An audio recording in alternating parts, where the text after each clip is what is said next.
Hello, greetings. This is Gilles Mention. I thought I'd come and say hello. Wish you a good day as always. Since I have time, I do those videos to speak about interdimensional consciousness.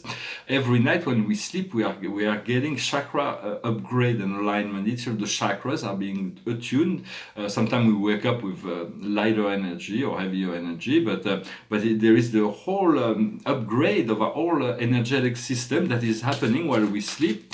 And it is a result of our evolutionary consciousness. We are perceiving reality in a different way. The reality is being changed. More and more doors are open and will be opening. And this evolution of consciousness is not so much of the physical, it is a psychological. It is about being able to look through new eyes, to see reality in a different way. And the energy all those energy we receive, our mission is to share it with others, for it is a collective happening. This ascension has to be collective. This is the part of the plan and the mission, and while we're doing that, we are assisting all the elemental forces within nature to find balance. We are assisting the world of matter to find balance and equilibrium. And we're getting really different new feelings when we're feeling good. It's the feeling of feeling good. It's far deeper. It's very different from the old. And the key is to always seek to make the highest choice, the choice of love. And so I'm going to pull a few cards. We're moving towards this 1111 portal. 11 is the master number. It is angelic number. And 1111, it's heaven and earth coming together. It is a union of the higher self and the lower self.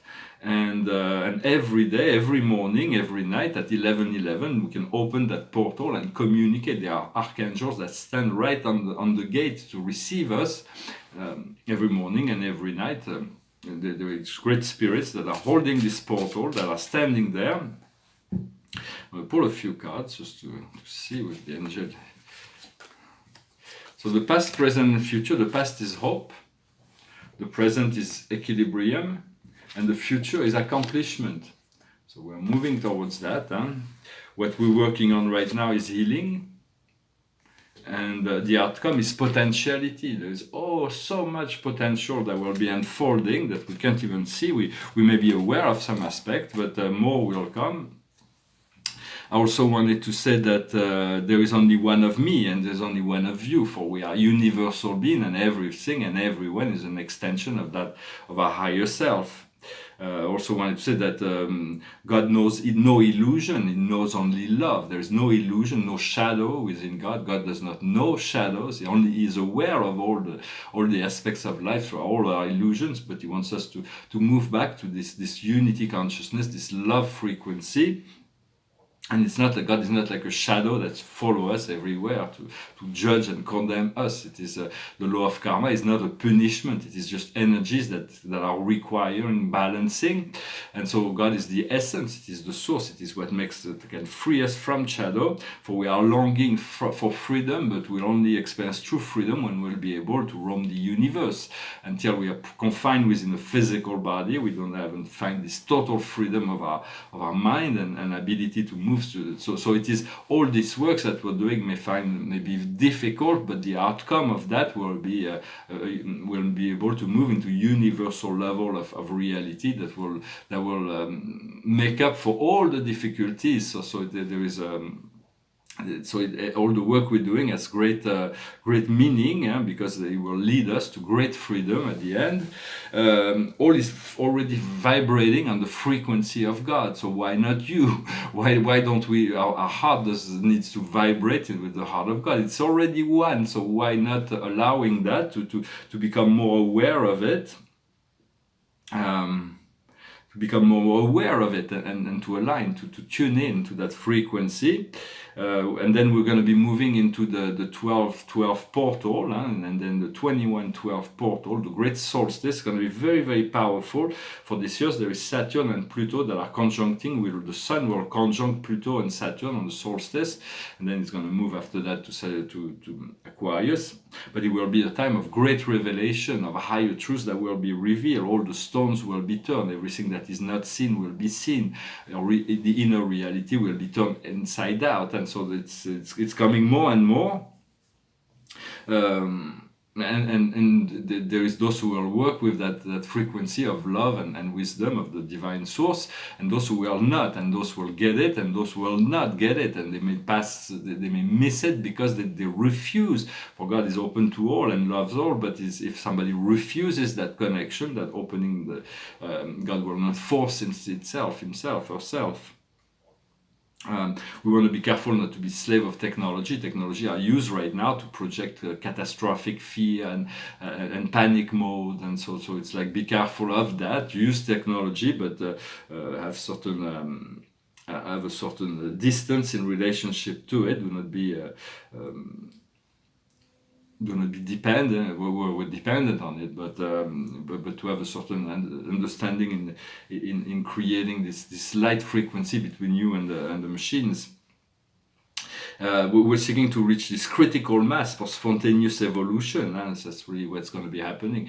It is a very gradual and slow process, but eventually we're going to reach that critical mass, and something's going to be changed from one day to the next. And so it is all part of the process. We're going to let go of all attachment except the attachment to the light, attachment to God, the Creator.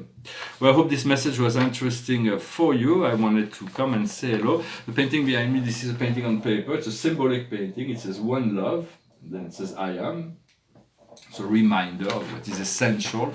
And this is a painting from 2005. It's a red table. There's this cup, and then this light that comes from the cup that surrounds the painting. It's like this abstract landscape, Egyptian kind of feeling, and there's a door behind, and it's very harmonious. I like it, although it's not. It's kind of dynamic. There's some subtleties in those paintings. I'm going to pull a few cards from the Akash. I'm finished with a song. I don't know what to sing, so I pulled this one out. It's an old song called Stand By Me. When you stand by me. So call on the Christ, call on the Buddha, call on the Archangel to stand by you. It reinforces when we can think of it. You will see or walk with them and call them to walk with you, and they will be able to assist you in showing you how to perceive life in a different way. It goes like this. When the night has come and the land is dark and the moon is the only light we'll see, no, I won't be afraid. No, I won't be afraid. Just as long as you stand by me. Oh, darling, darling, stand by me. Oh, stand by me. Oh, stand by me. Stand by me. If the sky that we look upon should tumble and fall, and the mountains should crumble to the sea, I won't cry. I won't cry, no, I won't shed a tear. Just as long as you stand by me, stand by me. And darling, darling, stand by me. Oh, stand by me, stand by me. Whenever you're in trouble, won't you stand by me? Oh, stand by me, stand by me, stand by me. It's a nice song from Ben King, Jerry Lieber, and Mike Stoller. And so I thank you for liking, sharing, commenting, subscribing. I'm not really in the best of energy today, but I thought I'd come anyway and do this video. For some days we're more the ups and downs are part of life, but always call when we can think of it, when you can call on the Christ to walk with you, to stand by you, or friends, to be surrounded with good friends, also assist and help. It's good to find people that have a similar energy, frequency, desires, and views. Of course, we may have different views that kind of create a dynamism. But not to be standing with people that are completely opposite to us, because it no longer serves anybody. samadhi, neither them nor us. So it's about the highest wisdom today is the orphan. It's about finding this energy, to reconcile ourselves with this energy of connection between the heart of our physical heart and the heart of God. Once we do that, we find the Amerindian, the connection. Can't wait to return to America. It's going to be soon ahead, and I always loved living there. The highest, what we need to understand is the arts, to utilize the arts for embellishing our life and to be creative. What we need to do is wisdom, and the outcome will be the vessels. So it's going to be great adventure that will be coming, and the next year will be very different. Hopefully, it will be wonderful. It will feel liberated from all the old cycles that are no longer necessary. I thank you very much. I wish you a wonderful day. I'll talk to you later. Namaste.